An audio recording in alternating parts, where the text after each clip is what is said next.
Hi, my name is Dennis Beck, And I'm Lionel Morgado. and we're presenting on instructor-created custom GPTs as pedagogical partners, fostering immersion in higher education. Two case studies. Why does this study matter? Well, first of all, there's three things. Higher education, I think it's kind of a no duh, is expanding. It's ever since COVID and even before that, there were more learners, more places, more formats, more of everything. But secondly, we're having an engagement problem with students. Students are logging on, but they're tuning out a lot of times. And if you've taught online, you know this, right? We don't want to solve this just with gimmicks. We think it's the entire process that needs to be rethinking about. That's right. So there's a pedagogical problem. We have a high demand, we have limited time by students, and we're having feedback loops that are breaking. And so one possible solution that we came up with was custom GPTs that are instructor created and course specific, and that we're focusing on that. And that's our research question: is how do custom GPTs foster immersion for students and instructors in online higher education? And this brings us back to the immersive learning cube. Lionel, you want to talk a little bit about it? Yeah, thank you, Dennis. We cannot simply throw technology at stuff. We need to try and understand what we're doing. This is one of the frameworks we've been promoting for a few years, so please check out the paper and the links to find more about this framework. So it invites us to look at the phenomenon of immersion along these three dimensions. So let's consider a GPT there, a custom GPT for a course. The system dimension is what envelops you. So how responsive is GPT? Is it something that you can count on being available or just occasionally? How common is its presence? How frequent is its presence? So that is it really near and around you or not? The narrative is how is it presented? What does it mean? Is it presented as a tutor? Is it presented as a resource? Is it presented as a machine? So what is the meaning of this interaction with the GPT? And finally, agency is the meaning you make. So this can be your choices, your ownership of what you do and say, your initiative, even your passivity. If you decide not to do, and that is intentional, that is meaning making. So we are looking at these three dimensions.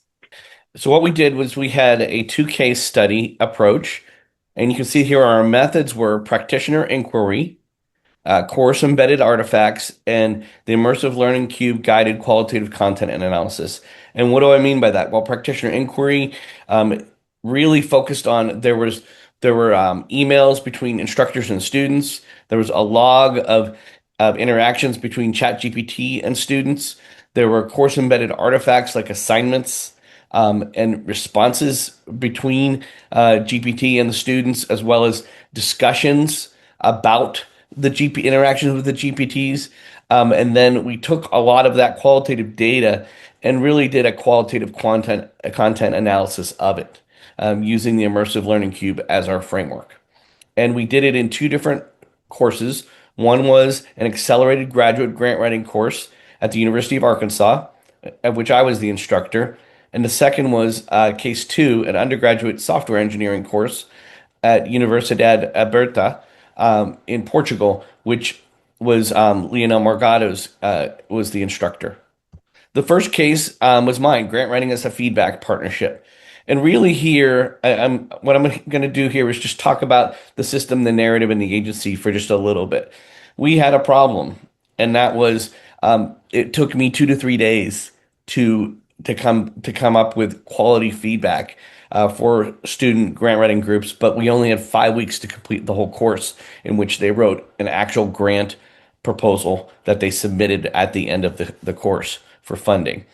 And so immediate feedback was needed. So what I did was I worked with the students and I created Grant GPT, which is as a partner to provide immediate feedback on some more surface level types of things, and to define what those were in the course, and in our interactions with the students.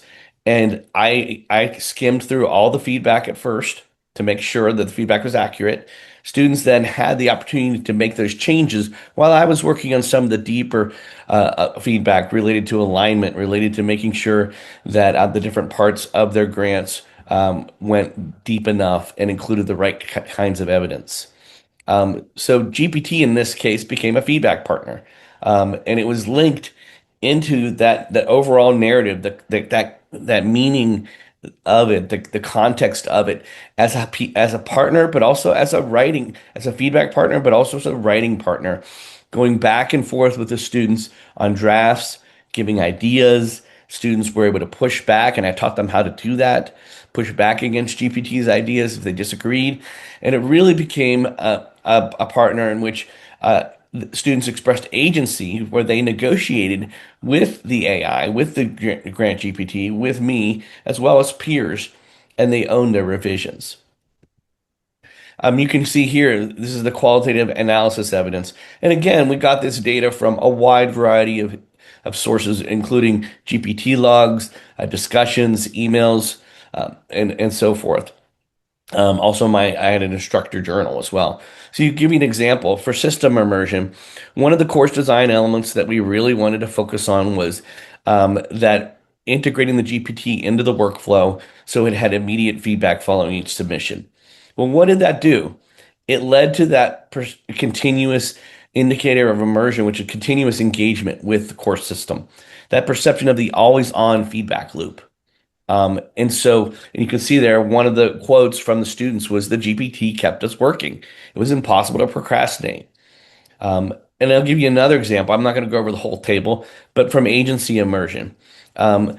Group collaboration is very important in the courses I teach because that's real world skills. People are going to be working in groups when they graduate and then go into industry or in teaching.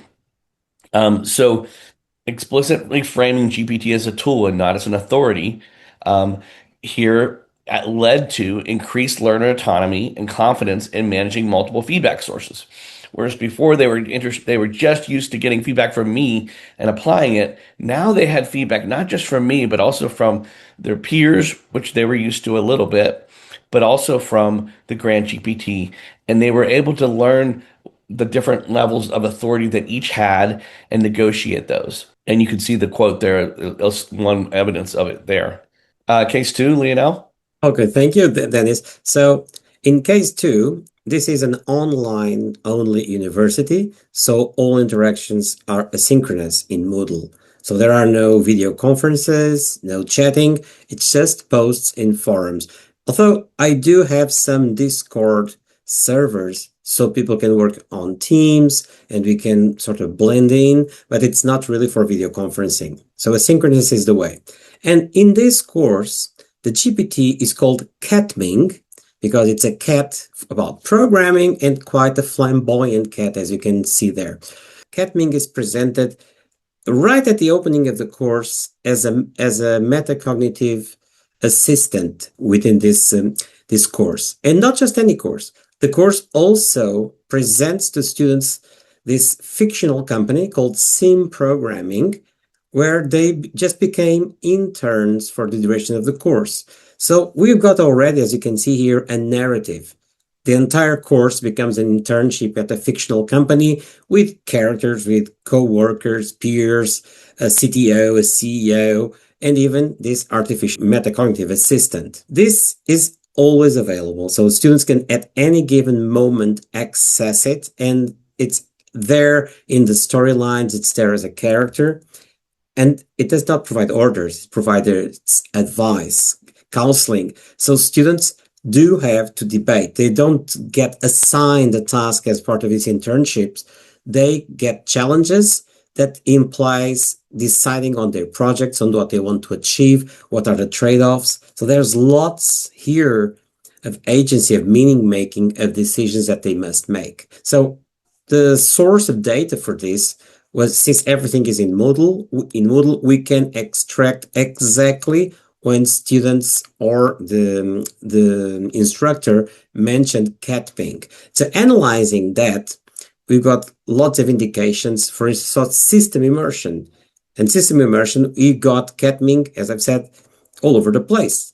It's already at the beginning of the course, but it's also there in presenting activities just as a picture with links for narrative. I've also mentioned, let's talk about agency, for instance. So Catming will be prompting in text that students should invite choice or justification. But students don't just follow that. They actually weigh trade-offs, what alternatives they have, where how much they should input into something. And we can find that that came from their interactions with Catming, with the GPT, on sentences like the criterion must always be a practical one, just after using Catming and mentioning that they were using it. So they were using Catming and then not just implementing the advice, but making a decision, creating their own criteria. So we've got all of these elements that enable us to interpret how this custom GPT is understandable from an immersion perspective.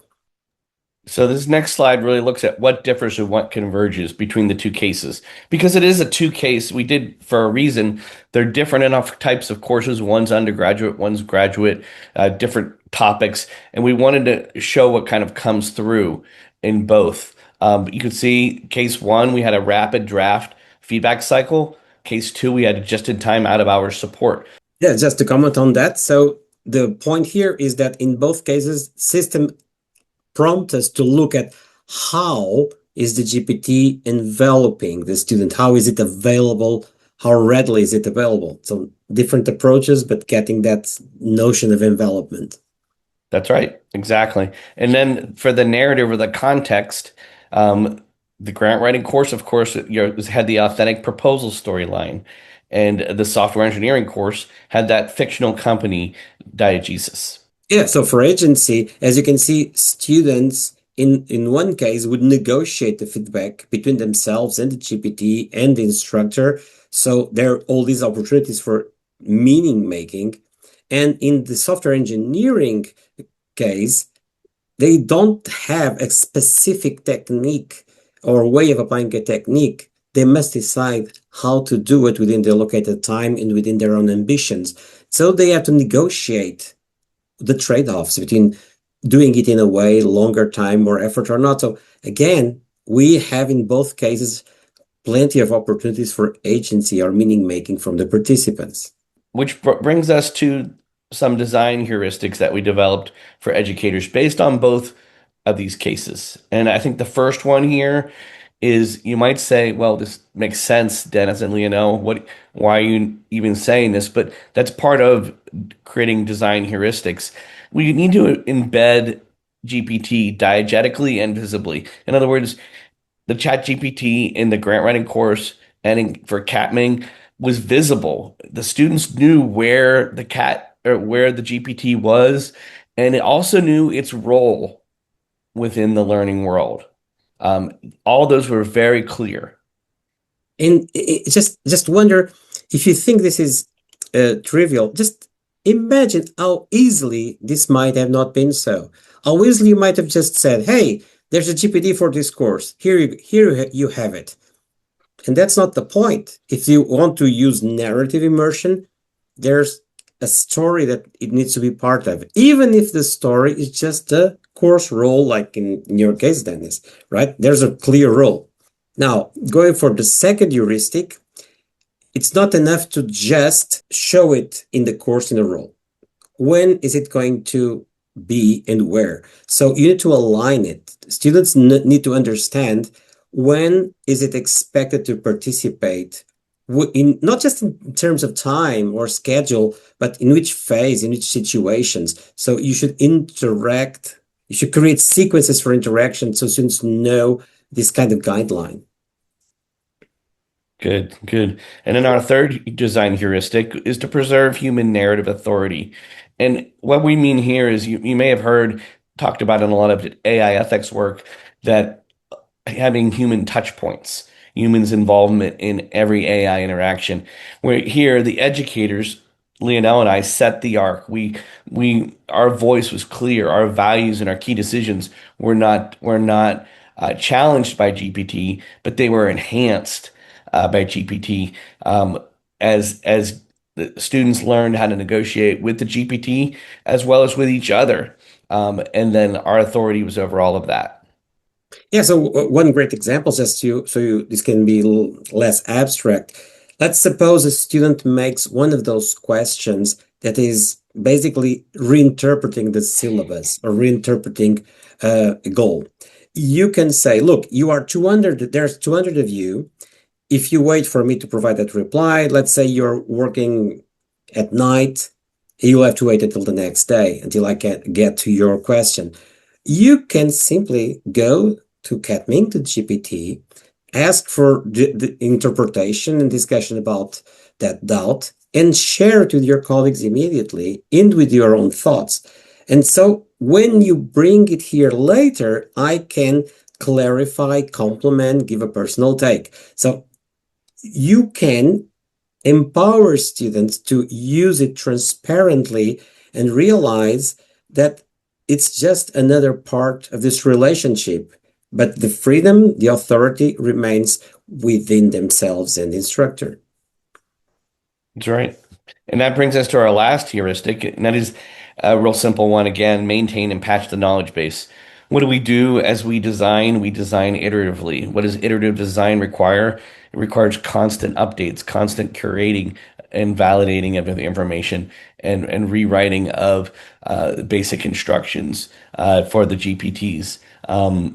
I know with Grant GPT, I went through why I don't have it in front of me, but it seemed like hundreds of different iterations to get to where it is now. And I'm just now starting to teach the second run through of the course. And I know there will be several other versions as a result going through this course. And I think that's one thing we want to leave with you on this is that when you create a custom GPT to address a locally relevant problem like we have, it's not just something to set and forget.